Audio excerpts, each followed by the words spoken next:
How's it going, guys? Hope you guys are doing good. Taking a look at how the dividend portfolio is doing today. It's doing good. Overall, pretty happy with it. Gonna run through kind of where things are here. This month was a big month for dividends. Just in the month of January, and it's technically not over yet. I've received $8.09 across all of my holdings. So the dividends are really starting to rack up. That's pretty big for 1 month. I do think we just got a lot of quarterly dividends that kind of lined up. But interesting to see nonetheless.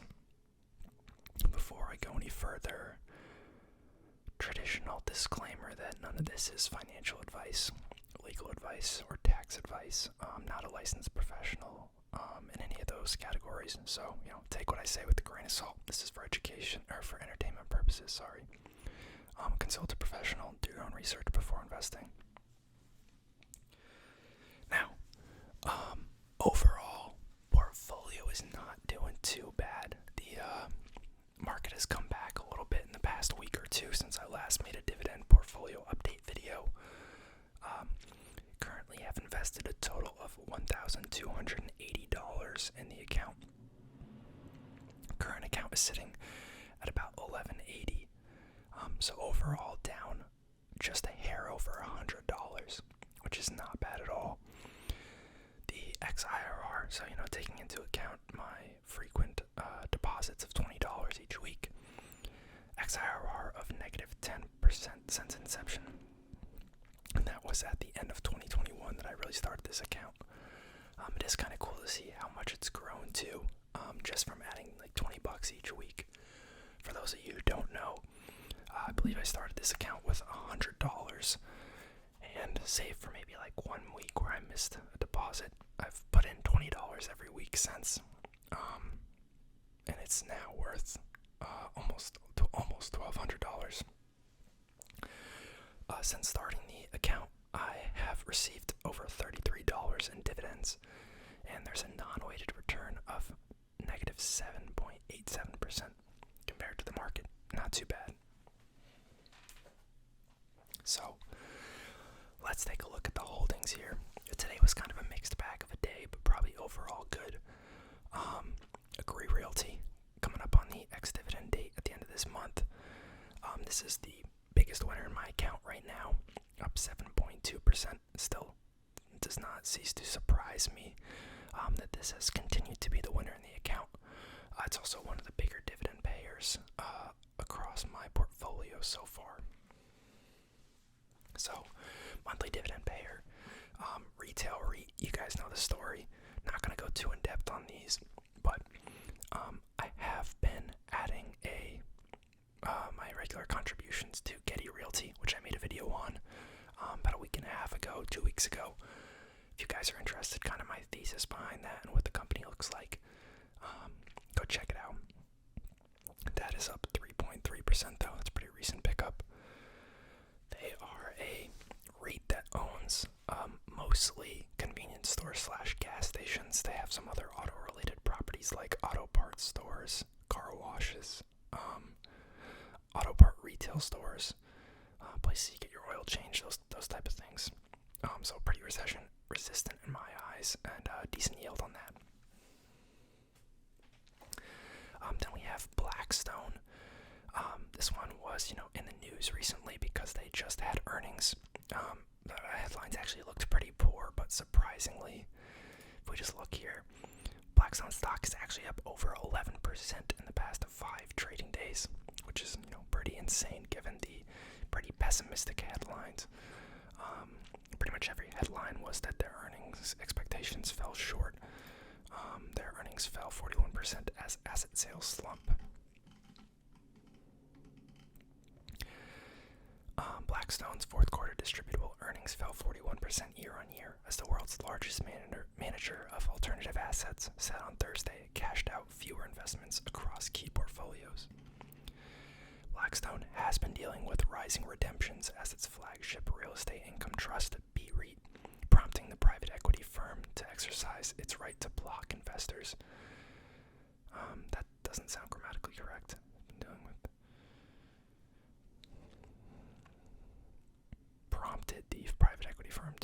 exercise its right to block investors' withdrawals at 5% of the quarterly NAV of the fund. BREIT contributes about 17% to Blackstone's earnings and is marketed to mostly high net worth individuals. Redemption demand from investors in BREIT totaled about $6.8 billion in November and December, but Blackstone has fulfilled only about $1.4 billion, or about 21% of such requests, to cash out. Blackstone expects increased redemptions in January as it works through a backlog of requests, said their president during the analysts' earnings call on Thursday. One of their other funds also has a backlog of redemption requests.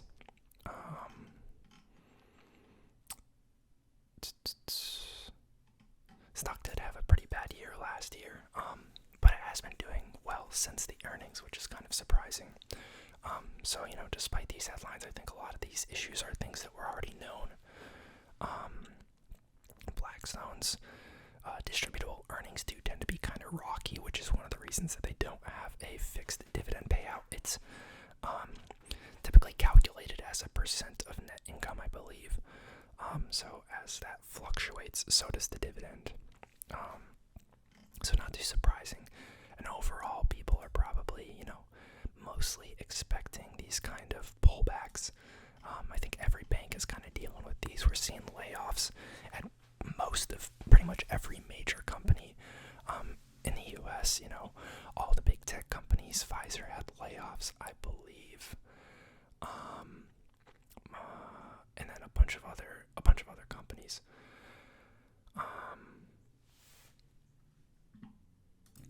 But anyways, a lot of companies pulling back. Economy is slowing down, at least in some regards. So I think a lot of this was expected, as investment activity is kind of tied to economic growth and activity. So interesting nonetheless. If we go back to a portfolio, that holding is up 2.61%. Basically nothing. Next up is New Lake Capital Partners.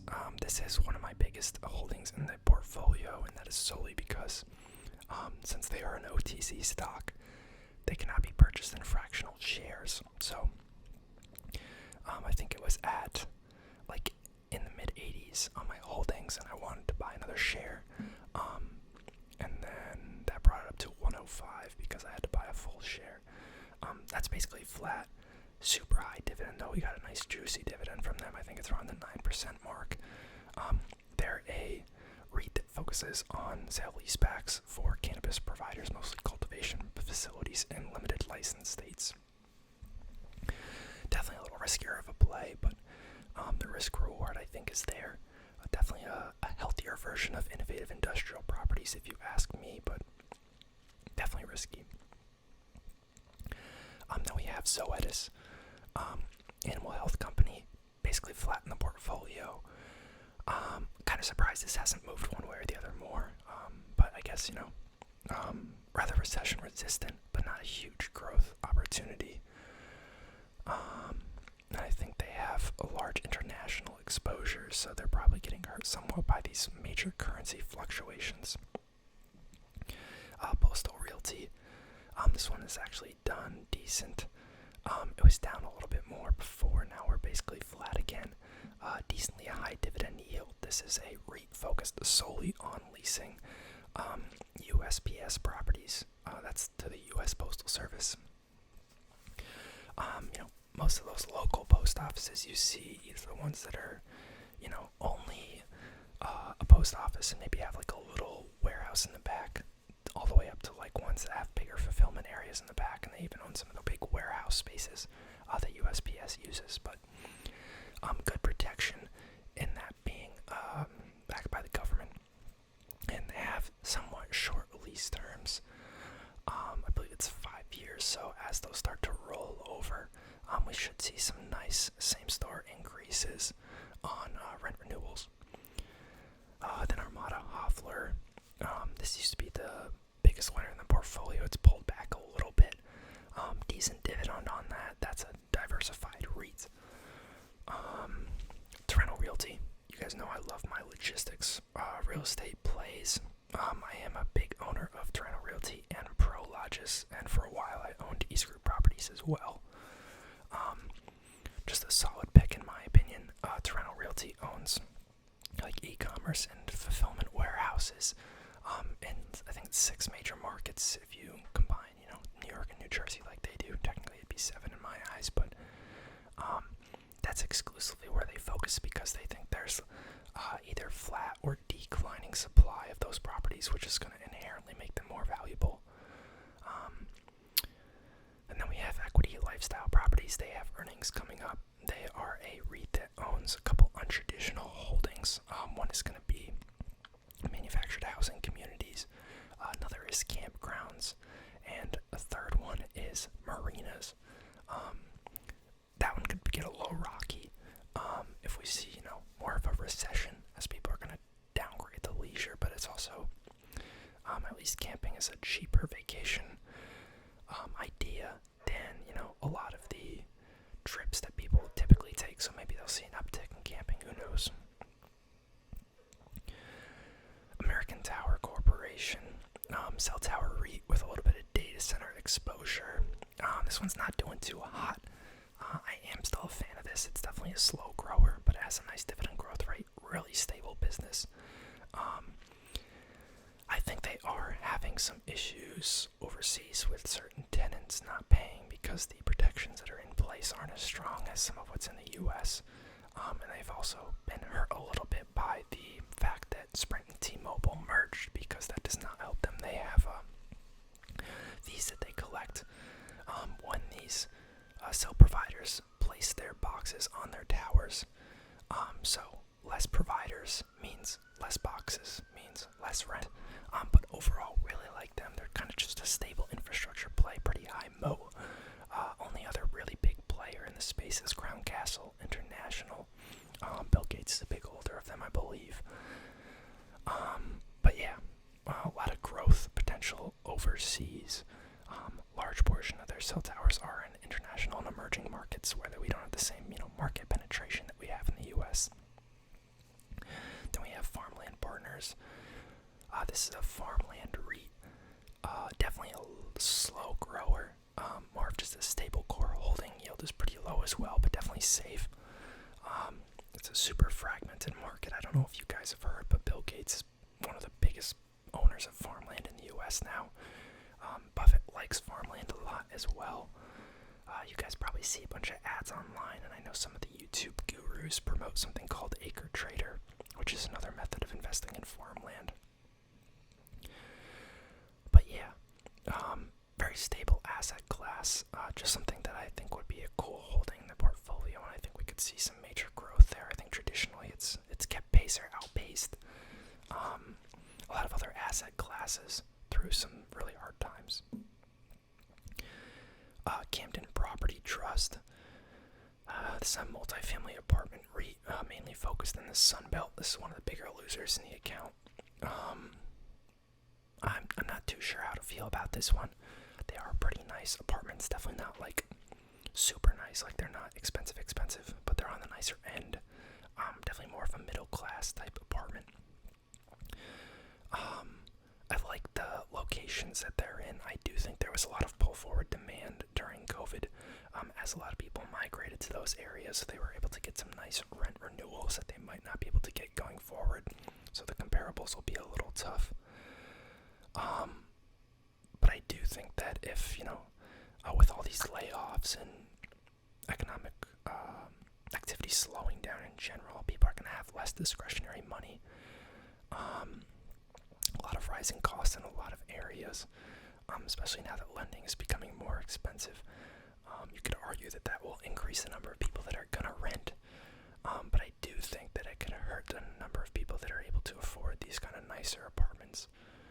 So we'll just have to see. I'm kind of lukewarm on them. And then we have Medical Properties Trust. This is a hospital REIT. A lot of bad press around them.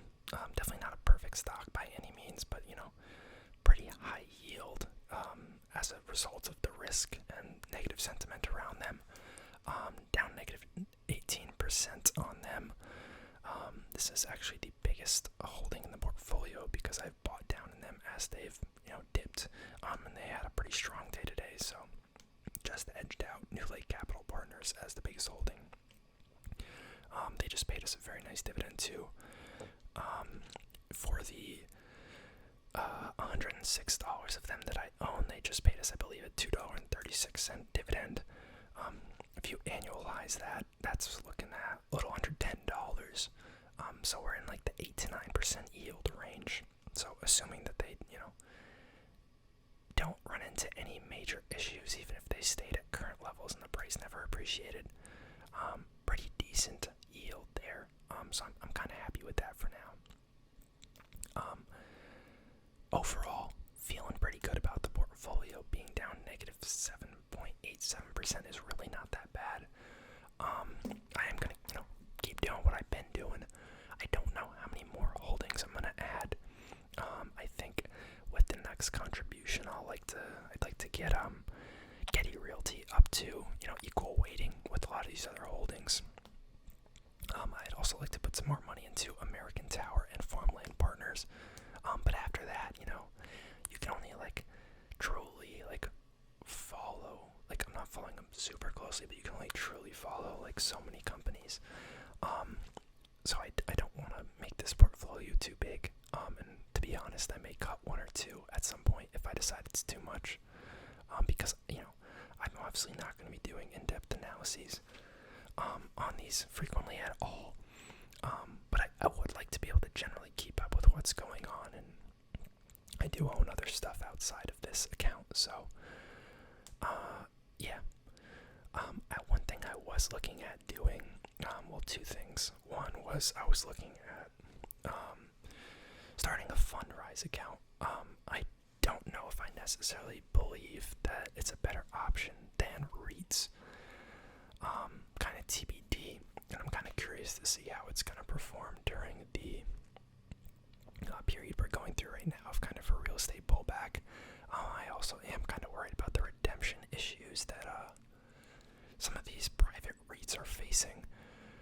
They don't have the same liquidity, but I do think the interface and the concept is really cool. I think they give a neat level of transparency that traditional REITs you don't get to see, and you get a little more control over where you're investing, locale and property type wise.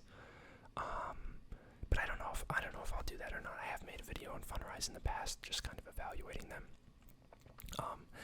And the issue is that to get some of those cooler features, I think you do need to have a certain balance, and it's probably not something that I'd be willing to lock up in their platform. I also think that depending on the fund you're in, you might get a K1 partnership form for taxes, which complicates things a little bit more than the 1099s that you receive from normal REITs most of the time. And then lastly, I hold a lot of my REITs aside from this account in my Roth IRA, which shelters them from taxes.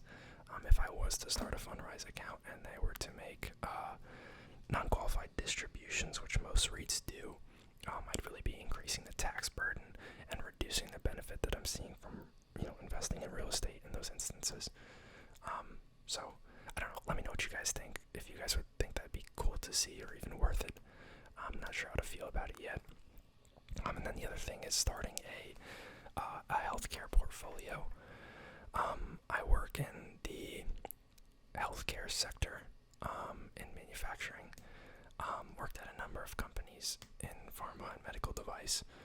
And I do see it as a sector that's going to do well going forward. The population is aging up at some point, and I think the next decade, the number of adults will surpass the number of children. And what used to be a pretty strict pyramid in age distribution is now, becoming very flat as the bands of older people are increasing. So I think that leads to a lot of surgical and healthcare solutions becoming more used, and provides a sadly pretty big growth driver for a lot of those companies as those people age and have increased health needs. So I'm kind of interested maybe in starting a portfolio around those types of companies, but I'm not too sure yet. again, don't want to have